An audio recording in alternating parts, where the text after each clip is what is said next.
Lutero, essa figura que vocês estão vendo aí, foi o grande reformador da igreja no século XVI, início do século XVI.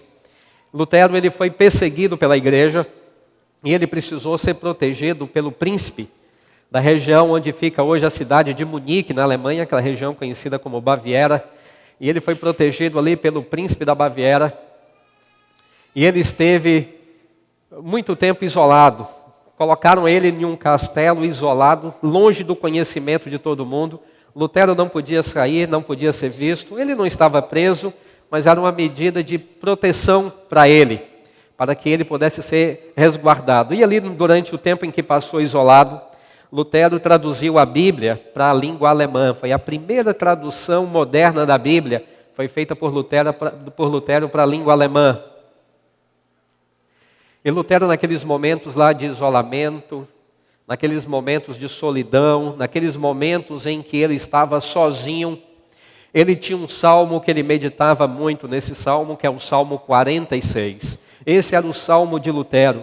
Lutero, inclusive, escreveu um hino baseado nesse salmo. Tem no nosso cenário este hino, é o hino número 33, que é Castelo Forte, o título, né? Jeová, Castelo Forte. Esse hino, então, é uma paráfrase do Salmo 46. E Lutero pegou as palavras do Salmo 46 e, com as palavras do Salmo 46, ele escreveu este hino. Essa era a segurança dele. Então, ele tinha, nos momentos de medo, de incerteza, de solidão, ele recitava o Salmo 46 e cantava o hino que ele mesmo havia composto, que é Castelo Forte, para dar ele segurança e certeza da presença de Deus. O Salmo 46, se você abrir sua Bíblia, aí você vai ver que é um salmo muito bonito. O Salmo 46 tem 11 versículos. E conta a história que esse salmo foi composto, o autor é desconhecido, a gente não menciona aí o nome do autor, mas esse salmo tem uma tradição que diz que ele foi composto em 2 ocasiões diferentes. Ele não foi composto todo de uma vez. No primeiro momento, o autor deste salmo, ele escreveu apenas os primeiros 7 versos. Diante de uma situação catastrófica que estava quase a ocorrer. Então, ele escreveu os primeiros 7 versos deste salmo. E depois, em uma outra ocasião, ele veio então e escreveu os últimos 4 versos. Os primeiros 7 versos desse salmo, vamos ler só os primeiros 7 versos. Primeiro diz o seguinte: Deus é o nosso refúgio e fortaleza, socorro bem presente nas tribulações. Portanto, não temeremos, ainda que a terra se transtorne e os montes se abalem nos seios dos mares. Ainda que as águas tumultuem e espumejem, e na sua fúria os montes se estremeçam. Há um rio cujas correntes alegram a cidade de Deus, o santuário das moradas do Altíssimo. Deus está no meio dela, jamais será abalada. Deus ajudará desde até manhã. Bramam nações, reinos se abalam. Ele faz ouvir a sua voz e a terra se dissolve.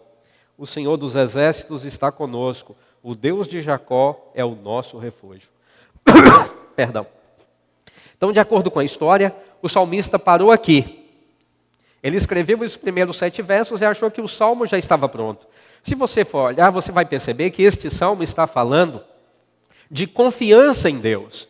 O salmo está falando de acreditar em Deus, que Deus pode proteger. E ele começa dizendo, que Deus é o nosso refúgio e fortaleza. Ele fala que ainda que as coisas estremeçam, que tudo parece que está indo à ruína, parece que tudo está dando errado na vida, que você ainda pode continuar confiando em Deus. Deus continua lá, você pode continuar confiando nele. Essa é a mensagem do salmista. Agora, essa mensagem do salmista fica muito mais clara quando a gente descobre que história tem por trás dele. De acordo com a tradição judaica, esse salmo foi escrito a partir de uma história que encontramos em 2 Reis, no capítulo 18. Quando Ezequias era o rei de Judá, e Judá recebeu então um cerco do exército assírio, quando Senaqueribe mandou cercar a cidade de Jerusalém. Foi naquele conflito ali, na iminência da destruição de Jerusalém, que o salmista então escreveu este salmo. Para que a gente entenda bem a história, precisamos ler alguns versos. Eu os convido aí para ler comigo, começar com o capítulo 18, 2 Reis, capítulo 18. Vamos ler dos versos 1 ao verso 6, para que a gente tenha o contexto, então, em que este texto foi escrito, em que o Salmo 46 foi escrito. No verso 1 do capítulo 18 de 2 Reis, diz assim: No terceiro ano de Oséias, filho de Elá, rei de Israel, começou a reinar Ezequias, filho de Acás, rei de Judá. Tinha 25 anos de idade quando começou a reinar e reinou 29 anos em Jerusalém. Sua mãe se chamava Abi e era filha de Zacarias. Veja o que diz o verso 3. Fez Ezequias o que era reto perante o Senhor, segundo tudo o que fizera Davi, seu pai. Verso 5. Confiou no Senhor, Deus de Israel, de maneira que depois dele não houve seu semelhante entre todos os reis de Judá, nem entre os que foram antes dele. Semelhante a ele na confiança em Deus, não houve nem depois dele, nem houve antes dele. Ele foi um caso único, na confiança em Deus. Verso 6 diz: Porque se apegou ao Senhor, não deixou de segui-lo e guardou os mandamentos que o Senhor ordenara a Moisés. Tomara que eu consiga chegar ao fim do sermão. Mas vocês estão percebendo, a Bíblia está apresentando este rapaz. Ele tem aí 25 anos quando começa a reinar. A Bíblia fala que ele foi um rei exemplar na confiança dele em Deus. A Bíblia diz que ele não teve semelhante. Ele foi um caso único, porque ele se apegou de tal maneira a Deus, ele confiou de tal maneira em Deus, e fala que a confiança dele era demonstrada pela fidelidade dele à palavra de Deus, à lei de Moisés. Ele se apegou à palavra de Deus e ele foi fiel ao Senhor. Mas enquanto Ezequias era rei de Judá, a cidade de Judá sofreu uma invasão. O rei Senaqueribe era rei da Assíria. A Síria é antes de Babilônia. A Síria foi um império que dominou toda aquela parte do mundo. Os assírios eram conhecidos pela violência. Eles eram terrivelmente violentos. Alguns historiadores bíblicos dizem que os soldados assírios, eles eram todos muito altos, eles só aceitavam no exército quem tinha uma complexão física aí bem privilegiada, então tinha que ser muito alto, muito forte. Eles eram treinados e eles eram incrivelmente violentos. Alguns faziam tatuagens no rosto, dizem os historiadores, para parecerem ainda mais assustadores. Alguns até mesmo cerravam os dentes e deixavam os dentes todos com forma assim de canina, porque ao olhar para uma pessoa com aquela aparência metia medo. Então o soldado era muito alto, muito forte, violento e ainda tinha uma aparência de mal. Então a maioria das conquistas dos assírios, eles conquistaram sem luta, sem guerra, porque as pessoas tinham tanto medo dos assírios. Quando eles se aproximavam de uma cidade, as cidades eram todas muradas, fortificadas, as pessoas simplesmente abriam os portões para que os assírios entrassem sem oferecer nenhuma resistência. Tal era o medo que se tinha dos assírios. Aqueles que ofereciam alguma resistência, os assírios, eles tinham uma verdadeira máquina de guerra, eles invadiam, conquistavam, e eles então faziam coisas que ninguém imagina hoje. Por exemplo, os assírios costumavam pegar pessoas e amarrar os membros, mãos e pernas, a correntes ou cordas e amarrar a cavalos, 4 cavalos diferentes, e então fazer com que os cavalos todos corressem, cada um numa direção ao mesmo tempo, para desmembrar as pessoas vivas. Eles pegavam também mulheres grávidas e simplesmente abriam a mulher daqui da altura do pescoço até ali na região genital, para que o feto caísse. E eles faziam isso com um único objetivo: medo. Medo no próximo adversário. Eles faziam uma guerra psicológica com o próximo adversário. Metiam tanto medo, assustavam de tal forma que quando chegassem perto do próximo adversário, as pessoas então estariam tão assustadas que não ofereceriam nenhuma resistência. E no ano 701 a.C., quando Ezequias era o rei de Judá, os assírios entraram no território de Judá. Eles vieram do norte, passaram por Judá e foram para o sul. E ali travaram uma guerra com o Egito. E eles conseguiram derrotar o Egito, que era a maior potência econômica do mundo naqueles dias. O Egito estava para o mundo daqueles dias como os Estados Unidos está para o nosso mundo hoje. E os assírios foram lá no Egito e derrotaram os egípcios. E agora eles estão vendo, carregados de despojos e riquezas, e eles entram novamente no território de Judá. E agora no território de Judá, eles começam a conquistar as cidades que eles vão encontrando pelo caminho. Quando finalmente Senaqueribe pensa em Jerusalém, ele já tinha conquistado 40 outras cidades de Jerusalém, de Judá. Uma vez eu tive a oportunidade de ir na Inglaterra, fazer uma semana de oração numa igreja de língua portuguesa lá em Londres.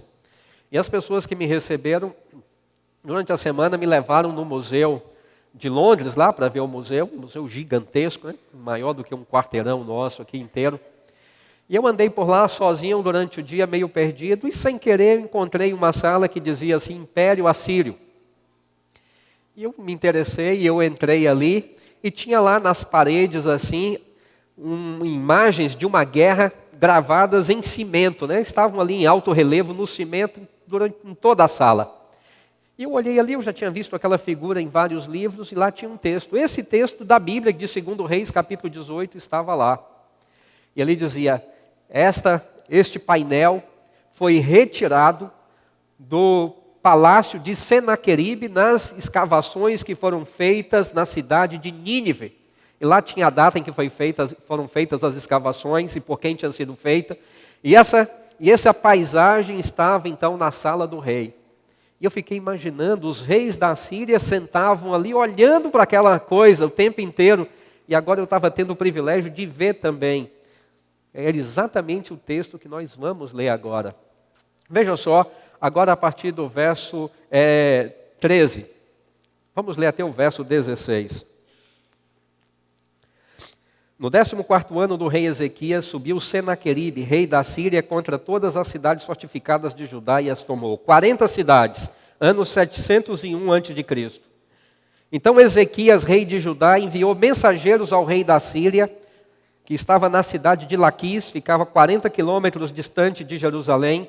Ele mandou mensageiros lá dizendo o seguinte, rei, retira-te de mim, e tudo quanto me impuseres suportarei. Então o rei da Síria impôs a Ezequias, rei de Judá, 300 talentos de prata e 30 talentos de ouro. Deu-lhe Ezequias toda a prata que se achou na casa do Senhor e nos tesouros da casa do rei.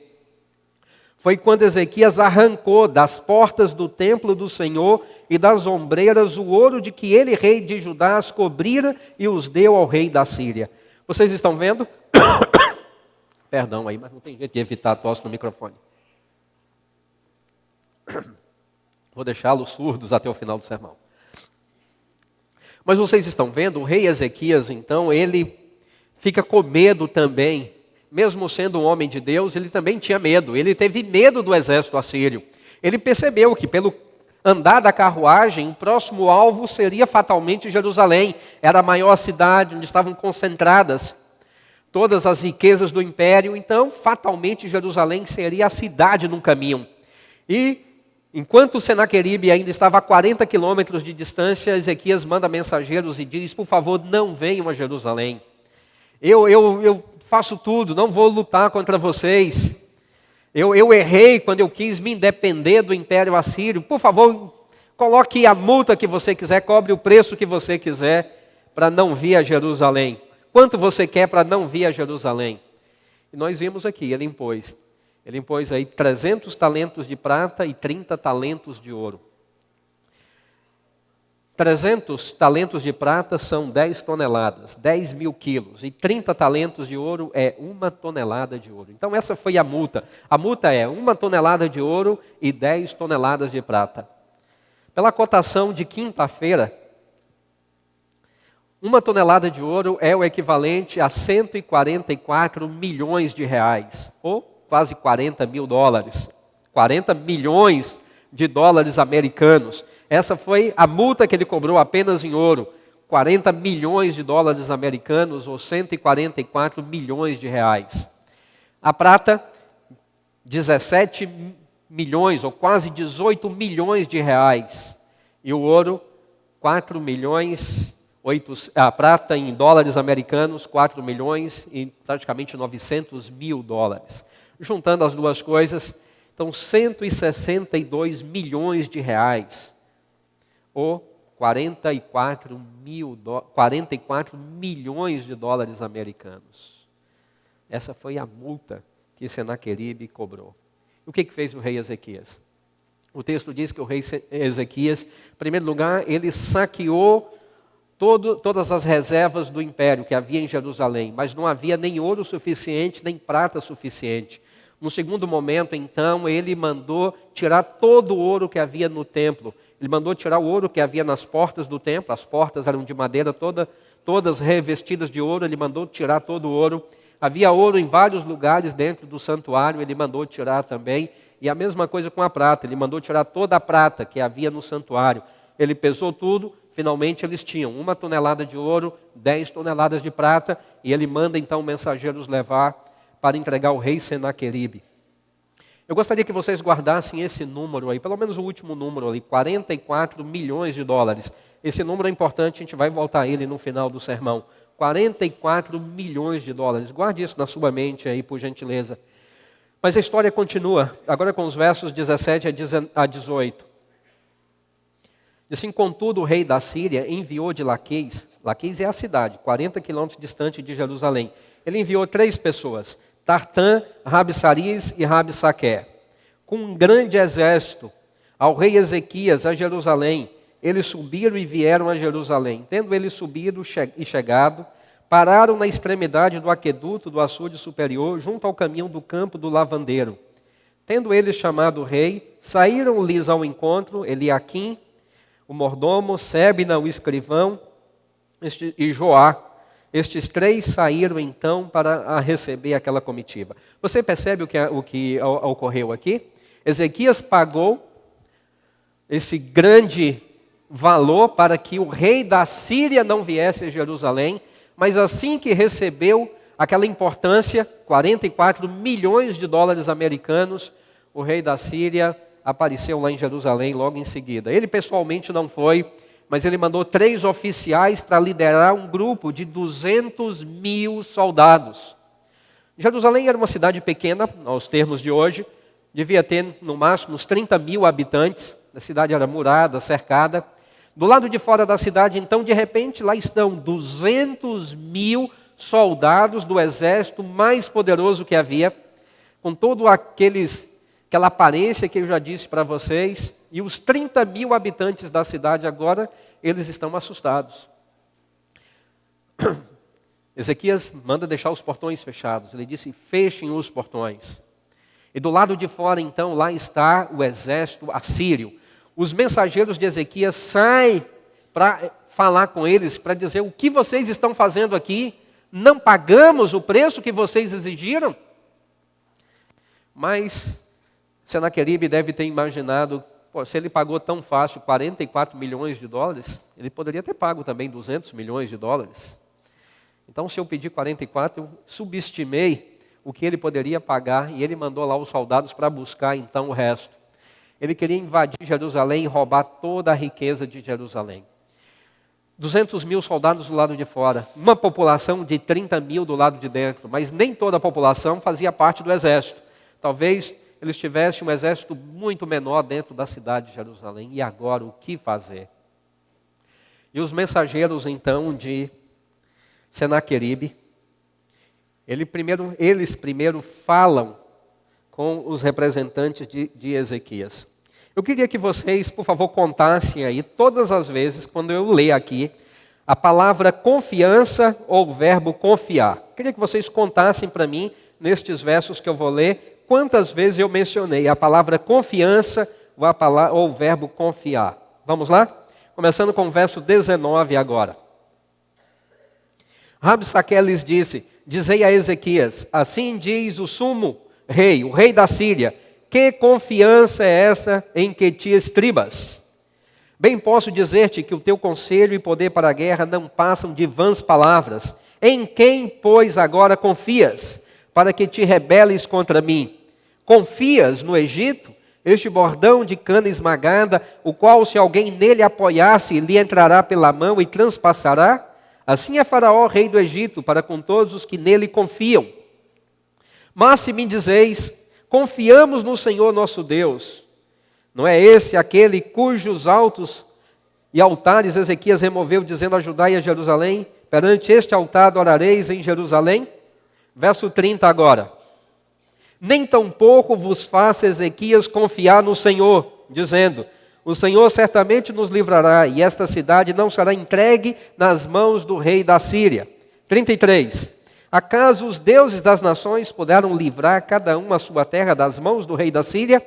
Aonde estão os deuses de Amate, de Arpade? Aonde estão os deuses de Sefavaim, Ena e Iva? Acaso livraram eles a Samaria das minhas mãos? Quais são, dentre todos os deuses destes países, os que livraram a sua terra das minhas mãos, para que o Senhor possa livrar Jerusalém das minhas mãos? Leram, contaram aí para mim quantas vezes eu li? Confiança, confia? 6 vezes. 7 vezes. Vocês estão vendo que a mensagem do rei Senaqueribe é: abra os portões. É uma insensatez não abrir. Ele diz: em quem você está confiando para não abrir? A sua confiança está no exército do faraó? Você acha que faraó vem lhe ajudar? Você está confiando nisto? Então eu lhe garanto que ele não virá, porque ele já foi derrotado. Agora você está olhando para cima, está confiando em Deus? Que besteira é essa, ele está dizendo? Todas as cidades que nós conseguimos conquistar, todos tinham a mesma fé, todos tinham confiança em Deus. E aonde estão eles agora?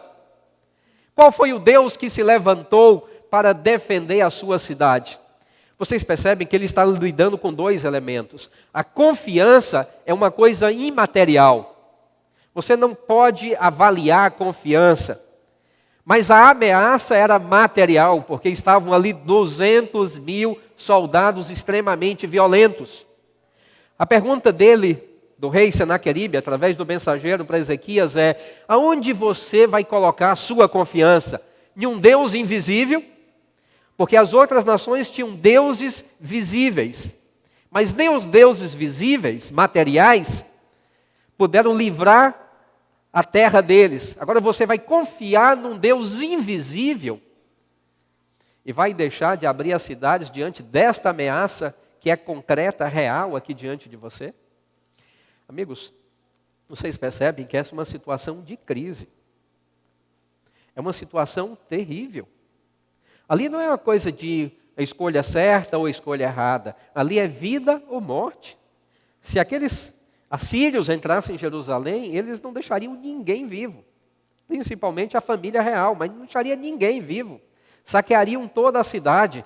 E ele está oferecendo agora uma possibilidade, a possibilidade de entrar na cidade sem guerra. E agora o rei Ezequias, ele tem que lutar com a confiança dele em Deus. Não é assim que nós também enfrentamos às vezes? Nós estamos vivendo agora num período de crise econômica principalmente. Nós vimos os dados dessa semana que praticamente 10 milhões de brasileiros perderam o trabalho nestes últimos 2 anos. É possível que mais brasileiros irão perder o trabalho nos próximos meses. Isso não quer dizer que nós não corremos um risco também. Também corremos. Esse é um momento de crise. O que a gente faz no momento de crise? Então o rei Senaqueribe vem e diz assim: no momento de crise, você abre mão de sua fé. No momento de crise, você abre mão de sua confiança em Deus. No momento de crise, você deixa a fé de lado e pega o que aparece. Em vez de ficar confiando numa coisa imaterial, você tem que pegar o que está na sua mão. E nesse momento ele aparece dizendo assim, vocês já devem ter ouvido isso muitas vezes: se você perdeu o trabalho, o pastor vai mandar um cheque para você no final do mês, para pagar a escola das crianças, para pagar a feira. A igreja vai te dar um cheque no final do mês. A escola adventista vai abonar ali o pagamento se você perdeu o trabalho. Alguém vai fazer alguma coisa para lhe ajudar? Essa é a pergunta. Deus vai depositar um dinheiro na sua conta? Você vai lá e descobre que na sua conta tem lá R$1 milhão depositado anonimamente na sua conta. Isso vai acontecer? Então eles dizem, num momento como este, o que você deve fazer? E o rei Senaqueribe, ele tinha uma solução. Ele prometeu uma solução. Aliás, ele fez 3 promessas. Vamos ver a primeira promessa. A primeira promessa está no verso 23. Ele fala de segurança. Veja o que ele está prometendo se as pessoas abrissem a porta da cidade. Verso 23. Ora, pois, empenha-te com o meu senhor rei da Síria, e dar-te-ei 2.000 cavalos, se de tua parte achares cavaleiros para os montar. Ele está prometendo então que em vez de morte, ele daria segurança. Daria a Jerusalém então um exército, daria 2.000 cavalos. Os cavalos estavam para aqueles dias como os carros blindados, os tanques de guerra estão para os nossos dias. Ele está prometendo, em vez de morrer, em vez de ficarem assustados, eu prometo dar a vocês 2.000 cavalos, vou dar segurança a vocês. Vocês estarão protegidos, é o que ele está dizendo. Não é isso que a gente mais quer no momento de insegurança? Não é proteção? Não é segurança? Não é que alguém nos ofereça essa segurança? Eu sempre fui muito baixinho, isso não precisa nem dizer, né? Só que eu tenho um problema, eu não tinha um irmão mais velho, porque eu sou o mais velho. Então na escola não tinha ninguém para me proteger, mas como eu desejava ter um irmão mais velho, mais alto, mais forte para me proteger. Então eu nunca tive esse irmão mais velho, maior, mais alto, mais forte. Então eu sempre chegava em casa depois das brigas com o nariz sangrando, com a boca sangrando e tudo mais, porque eu não tinha quem me protegesse, porque nessa hora o que a gente mais quer é ter alguém que nos proteja. E é isso que o rei Senaqueribe está oferecendo. Ele diz, olha, eu vou te dar 2.000 cavalos. No momento de crise, o que a gente quer é isso, que alguém fala, olha, aqui tem um trabalho para você, um trabalho melhor do que o que você tinha antes, eu vou te oferecer um trabalho melhor ainda. Mas tem uma condição, vocês viram que tem uma condição? Ele não está dando simplesmente por dar, tem uma condição. E a condição é, empenha-te com meu senhor, rei da Síria. A condição é, abandone a sua confiança em Deus. Afaste-se de Deus e venha para mim.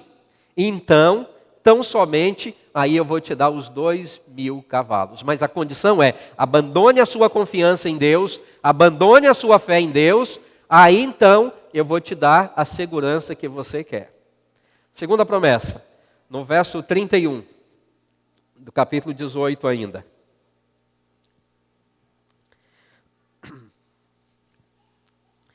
No verso 31 ele diz, não deis ouvidos a Ezequias, porque assim diz o rei da Síria, fazei as pazes comigo e vinde para mim, e comei cada um da sua própria vide e da sua própria figueira, e bebei cada um da água da sua própria cisterna. Se na primeira promessa ele estava prometendo segurança, na segunda ele está prometendo abundância. Você vai comer da sua vide, vai beber água da sua cisterna, sua mesa terá sempre o pão, você terá sempre em abundância, mas a condição é, não dê ouvidos a Ezequias e faça as pazes comigo. É assim que o inimigo trabalha, nos nossos momentos de crise, nos momentos em que nós estamos vivendo uma crise, o inimigo sempre aparece com uma solução. A solução é, olha, você pode ter um bom trabalho, você pode ter o melhor para a sua vida, eu vou te dar conforto. Aparece de repente uma oferta de trabalho para ganhar um salário muito mais alto do que você pudesse imaginar. Mas tem uma condição, você tem que abrir mão de sua fé, tem que abrir mão de seus princípios de vida. Você não pode ser um fiel guardador do sábado, por exemplo, e ter esse trabalho. Agora você vai deixar de alimentar a sua família por causa do sábado. Você vai deixar de ter essa grande oportunidade na sua vida por causa do sábado. Essa é a grande porta que está se abrindo. Você vai deixar isso por causa de sua fé? Você vai abrir mão disso por causa de sua fé? Então, você não pode ter a sua fé e ter esta oportunidade. Ou você tem esta oportunidade e abre mão de sua fé, ou então agarre-se à sua fé e morra na miséria. Porque você não pode ter as duas coisas ao mesmo tempo. Era a promessa do rei Senaqueribe. Ele disse, abandone a sua fé, a sua confiança em Deus, e eu então vou te dar isto. E tem uma terceira promessa. A terceira promessa está no verso 32 do capítulo 18. Até que eu venha e vos leve para uma terra como a vossa, terra de cereal e de vinho, terra de pão e de vinhas, terra de oliveiras e de mel, para que vivais e não morrais. Não deis ouvidos a Ezequias, porque vos engana dizendo, o Senhor nos livrará. Qual é a terceira promessa? É de uma nova terra. O inimigo foi ao ponto de oferecer uma nova terra. Exatamente o oposto de toda a história de Israel. Deus havia prometido a nova terra, ali era a nova terra. Eles estavam na nova terra, estavam vivendo na nova terra. Mas agora o inimigo diz, não, esta não é a terra. Eu darei a vocês uma terra melhor, uma terra onde vocês vão, olha só, o que vocês vão ter, oliveiras, vinhas, tudo que era símbolo de riqueza daqueles dias e de bem-estar, o inimigo está prometendo, bem-estar permanente. Mas com uma condição, não deis ouvidos a Ezequias, porque vos engana dizendo, vamos confiar no Senhor. Para ter tudo isso, você não pode ter a sua fé. E o que fazer? Agora imagine que você é um morador da cidade. Do lado de fora temos 200 mil homens, armados até os dentes. Do lado de dentro, uma cidadezinha pequena, completamente cercada. Quem está do lado de fora está lhe prometendo uma vida tranquila, segurança, abundância e bem-estar permanente. Quem está do lado de dentro está dizendo, isto é uma mentira. Não dei ouvidos, ele é um inimigo. A nossa segurança é Deus, o Senhor é quem nos protege. Vamos confiar no Senhor. Como você reagiria? Você confiaria? O povo em cima dos muros da cidade, eles olhavam para ver se Deus estava mandando algum socorro. Por acaso, algum exército inesperado estava vindo no horizonte? Perdão. E eles olhavam no horizonte e no horizonte não vinha ninguém. Não havia nenhum sinal. Eles olhavam para cima então e não havia nenhum sinal no céu. Nenhuma nuvem diferente indicando alguma coisa. Nada, nada, nada. Era um dia tão normal quanto o dia anterior. Eles queriam que algum sinal aparecesse, que a terra tremesse, que Deus marcasse de alguma maneira que Ele estava presente. Mas não havia absolutamente nada. Continuaria você confiando em Deus diante de uma ameaça daquele nível? Ou você abriria os portões de sua vida para a entrada do inimigo? Você abriria mão de sua fé para conquistar tudo aquilo? O que você faria num momento como este? Sabe o que Ezequias fez? Ezequias consultou o profeta Isaías. Isaías morava em Jerusalém naqueles dias. Ezequias morava em Jerusalém. No capítulo 19, a gente vê que o rei Ezequias, verso 1 diz assim, capítulo 19, tendo o rei Ezequias ouvido tudo isto, rasgou as suas vestes, cobriu-se de pano de saco e entrou na casa do Senhor. Então enviou alguns homens para falar com o profeta Isaías, filho de Amós. E ele então manda o recado, e veja com que palavras Ezequias descreve a situação para Isaías. No verso 4, ele diz assim, verso 3, perdão. Assim diz Ezequias, este é dia de angústia, de disciplina e de opróbrio, porque filhos são chegados à hora de nascer e não há força para dá-los à luz. Vocês entendem o quadro, como Ezequias descreve o quadro? Ele disse assim, nós estamos na mesma situação de uma mulher no momento de dar à luz. Só que o parto não pode ser natural. Hoje, não seria tão difícil. Seria feita então uma cirurgia chamada cesariana, né? Retiraria dali o bebê e a situação estaria resolvida. O problema é que naqueles dias ainda não tinha sido criada a cesariana. Então a mãe, quando tinha problema para dar à luz, não tinha como dar à luz. Era morte para a mãe e morte para o bebê. E Ezequias está dizendo, nós estamos nos sentindo na mesma condição desta mãe, que está para dar à luz e sabe que não pode dar à luz. é morte anunciada. E Ezequias então diz, é assim que nós estamos vivendo agora. Por favor, o que fazemos? O que faremos? Isaías, o profeta, o representante de Deus, no verso 6, diz assim. É importante que você acompanhe aí o verso 6, por favor. Tem uns detalhes aí que são interessantes. Dizei isto a vosso Senhor, com letras minúsculas. Disse Isaías aos representantes do rei Ezequias. Dizei isto a vosso Senhor, Senhor com letras minúsculas. Assim diz o Senhor, com todas as letras maiúsculas. O verdadeiro Senhor, ele diz, não temas por causa das palavras que ouviste, com as quais os servos do rei da Síria blasfemaram de mim. A palavra de Deus foi, o que Deus disse? O que Deus disse? Deus disse duas palavras apenas. Deus disse, não temas. Ele não vai entrar na cidade. Uau! 200 mil soldados. Poder para destruir a cidade. E tudo que Deus manda dizer é, não temas. Deus não mandou nenhum raio para ajudar? Deus não mandou nenhum raio para ajudar. Deus não escreveu nada no céu para dar mais confiança? Deus não escreveu nada no céu. Deus não fez nenhum sinal mirabolante? Deus não fez exatamente nada. Apenas não temas. No momento de crise, é isso que você quer ouvir? No momento em que sua fé está sendo provada, e chega ali o pastor, por exemplo, para orar com você, é isso que você quer que o pastor lhe diga? Não temas, confie em Deus, continue confiando até o fim. Normalmente os pastores dizem assim, olha, não tenha medo, Deus está vendo sua situação, Ele está lhe acompanhando, confie no Senhor. Talvez você não esteja vendo o fim da história agora, mas você vai entender o fim da história daqui a pouco. Apenas confie e você vai ver o milagre de Deus. Sinceramente, é isso que você quer ouvir? Não seria melhor que o pastor fizesse uma oração, que a casa tremesse, que raio aparecesse, que uma luz aparecesse de uma hora para outra? Não daria mais confiança se isso acontecesse? Mas tudo que Deus mandou dizer foi, não temas. Então acontece algo. Amigos, eu acho que é melhor vocês esperarem ali só mais um pouquinho, que ainda vou demorar mais alguns minutinhos. Eu chamo vocês já então, tá bom? Peço perdão aí. Vocês já cansaram do sermão?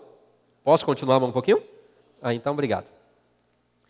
Capítulo 19, a partir do verso 8, diz assim, voltou, pois, Rabsaque, ele estava em Jerusalém, viu que Ezequias não iria abrir os portões, então ele voltou para encontrar o rei Senaqueribe.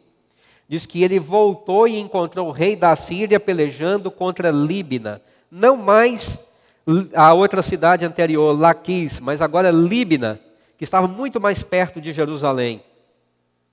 Porque ouvira que o rei já havia se retirado de Laquis.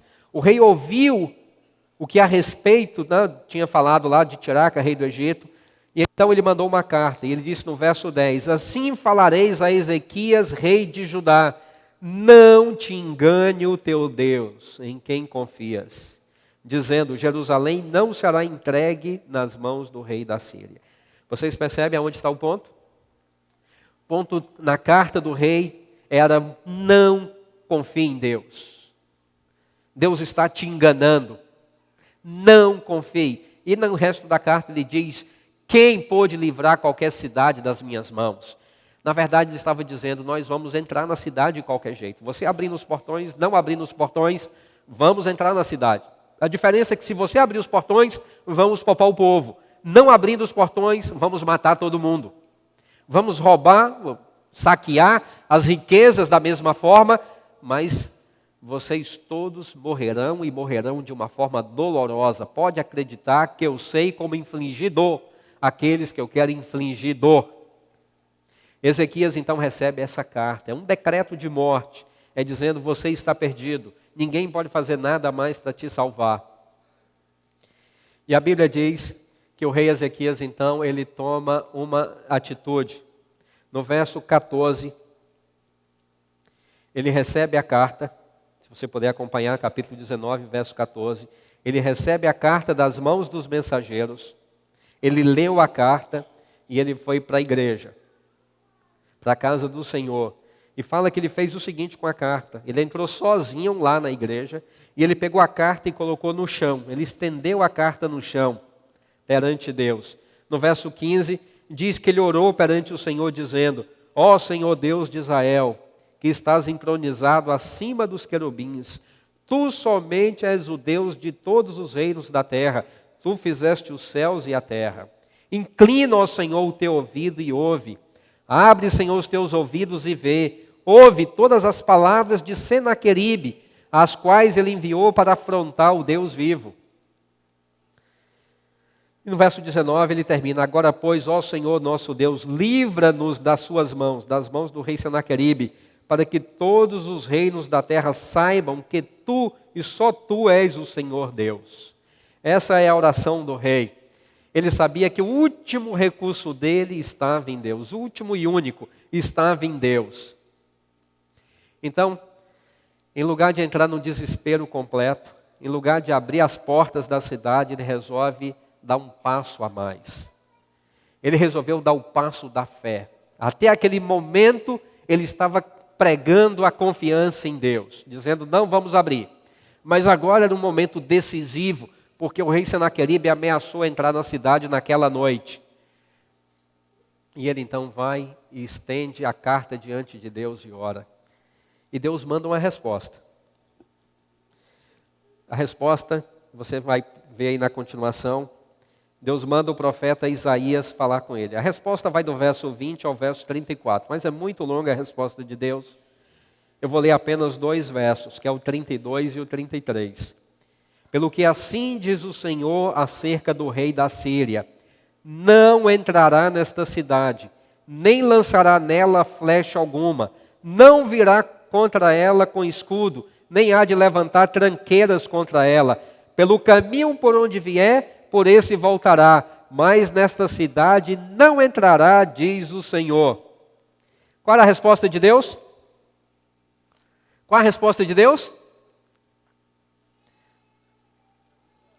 A resposta de Deus é: continue confiando. Ele não vai entrar nessa cidade. Ele não vai entrar. Eu defenderei essa cidade, Deus disse. Mas Deus mandou a mensagem de que maneira? Pessoalmente, Deus falou com Ezequias? Deus não falou pessoalmente com Ezequias. Ele mandou o profeta Isaías. Deus não mandou nenhum sinal miraculoso, extraordinário, nada fora do comum. Apenas vem o profeta e diz: ó, Deus falou comigo isto. E Deus disse: continue confiando, porque ele não vai entrar nessa cidade. Sabe, a resposta que Deus deu a Ezequias é a mesma resposta que ele nos dá ainda hoje. Continue confiando, que você vai ver a glória de Deus. Continue confiando até o fim. E Deus nos manda através dos profetas. Ezequias teve a resposta de um profeta. Nós temos a resposta de todos os profetas de Deus. Deus mandou a sua palavra através do profeta, a mesma forma como ele comunica-se conosco hoje. A sua palavra através de seus profetas. E a mensagem de Deus é: nunca imagine que há qualquer saída quando você abre mão de sua fé. Nunca imagine que o inimigo pode lhe dar alguma coisa. Ele está apenas mentindo e lhe enganando para lhe destruir. A única maneira de você ver de fato o livramento de Deus é se você permanecer na palavra de Deus.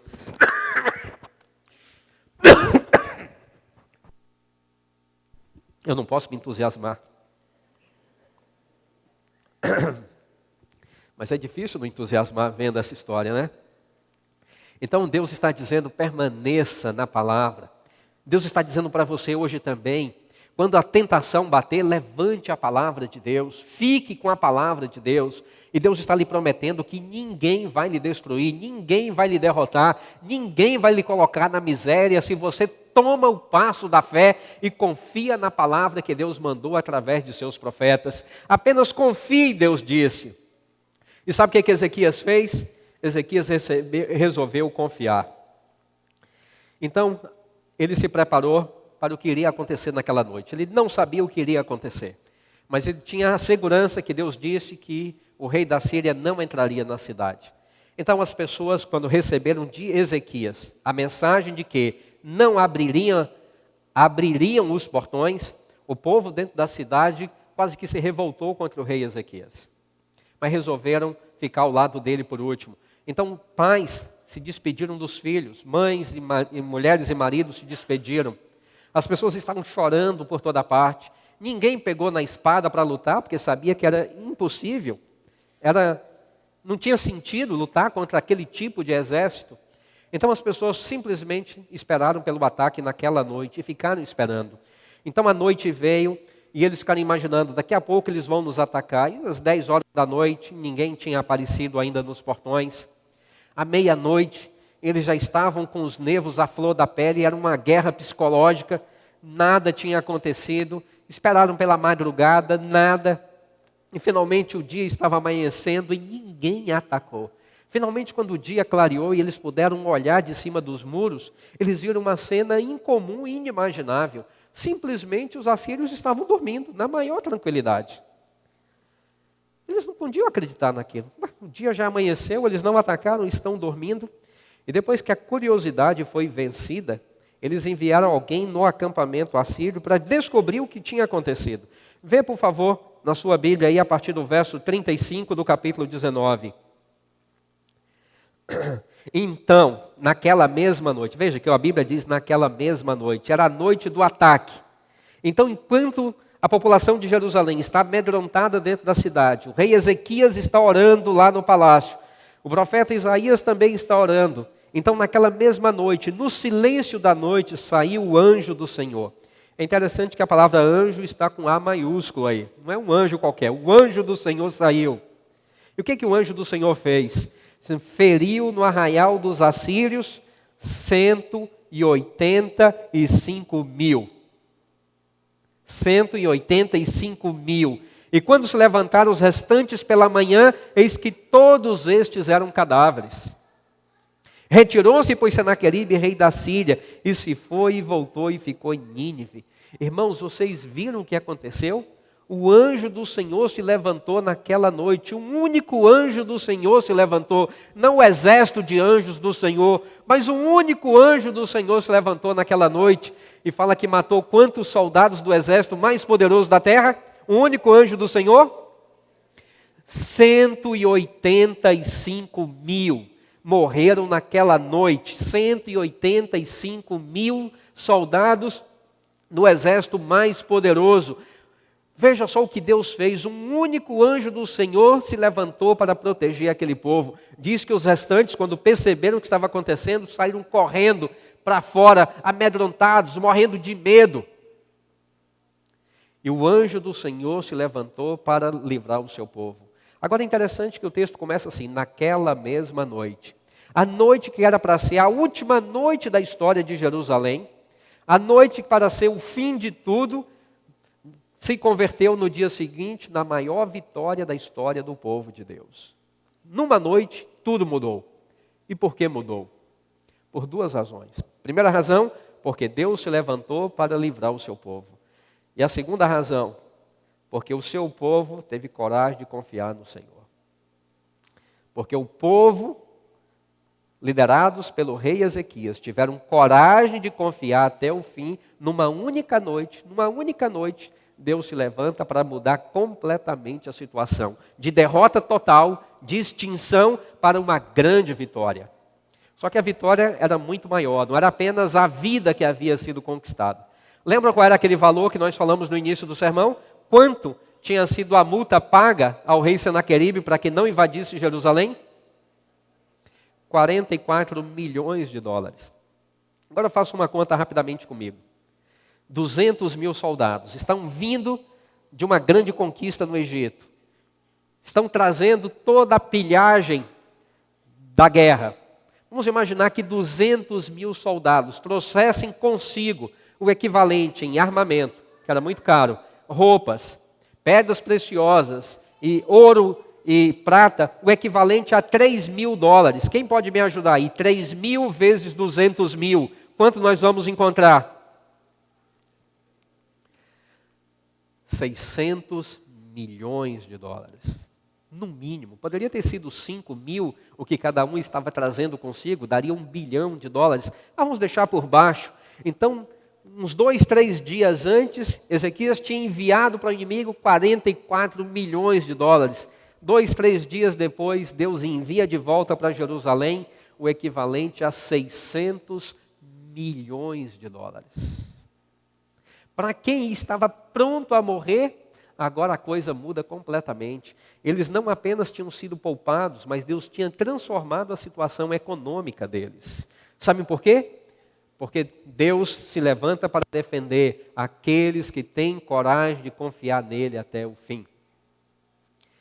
O salmista escreveu os primeiros 7 versos do Salmo 46 no dia anterior, quando ele imaginou que pudessem sofrer um ataque do rei da Assíria. Agora, depois que todo mundo está comemorando, todo o ouro foi pesado, todo o valor foi avaliado, e perceberam que havia cerca de 600 milhões de dólares na economia de Jerusalém. Enquanto todo mundo está comemorando, o salmista pega o salmo que ele havia composto no dia anterior, e ele acha que não está completo, ele precisa acrescentar mais algumas coisas. E no verso 8, ele faz um convite, o convite é: vinde, contemplai as obras do Senhor, que assolações efetuou na terra. Ele põe termo à guerra até os confins do mundo, ele quebra o arco e despedaça a lança, ele queima os carros no fogo. E agora no verso 10 é o único momento em que Deus fala nesse salmo. E o que Deus diz aí? Isso, Fran. Exatamente, aquietai-vos e sabei que eu sou Deus. O que Deus está dizendo? Deus está dizendo: silêncio.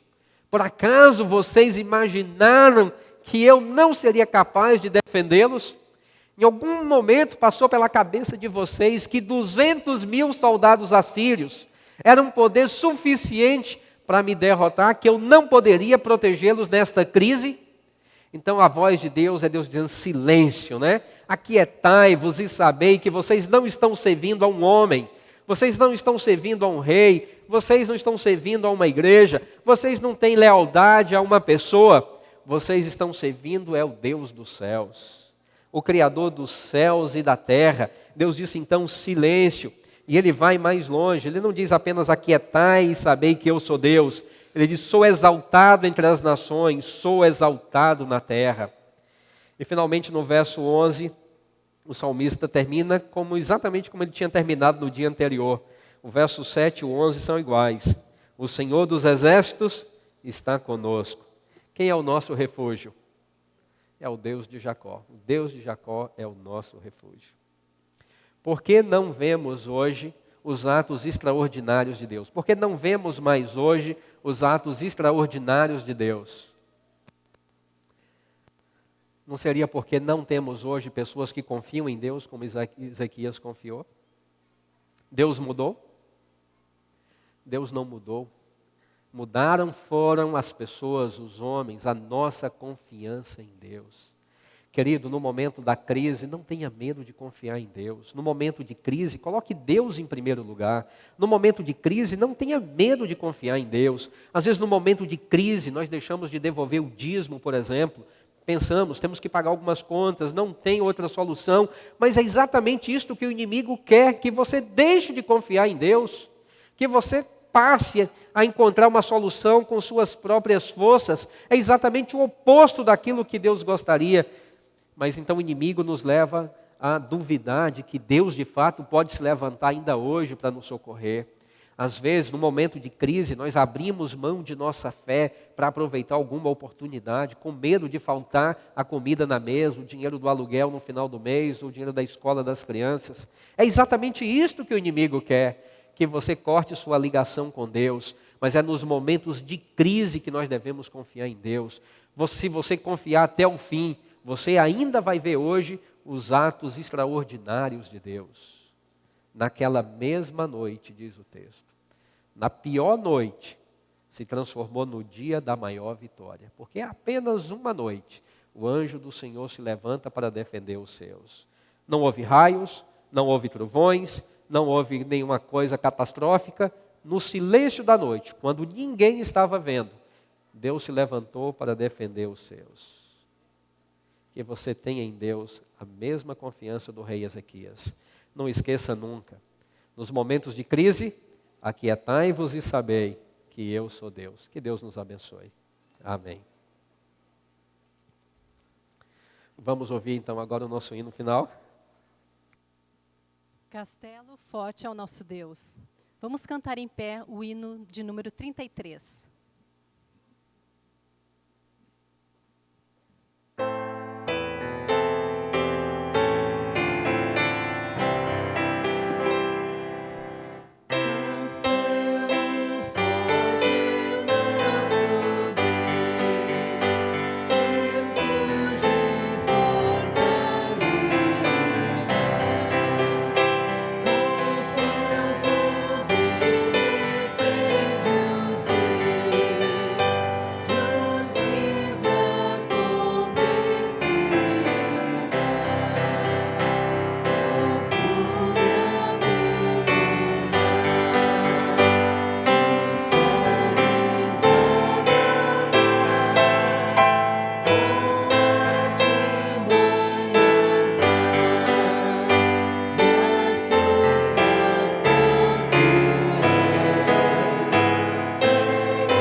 Vamos orar? Querido Deus, Pai amado, Pai bendito, nos ajude em todos os momentos de nossa vida, nas crises, mas também nos momentos de bonança, lembrarmos sempre que o Senhor é Deus. Que jamais esqueçamos disto, o Senhor é Deus. Não há situação grave demais que o Senhor não possa mudar e resolver.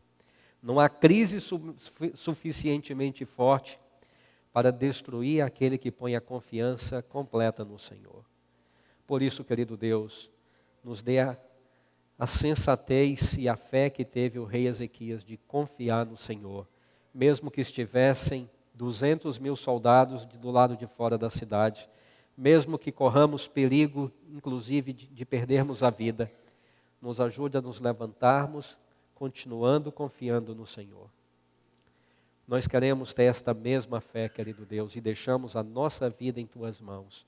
Que o Senhor possa levantar-se para nos defender, que o Senhor seja o juiz de nossa causa, que o Senhor seja o nosso libertador, que o Senhor seja o nosso salvador, que o Senhor seja o provedor de nossa vida e que possamos lembrar sempre que existimos exclusivamente por causa do Teu amor.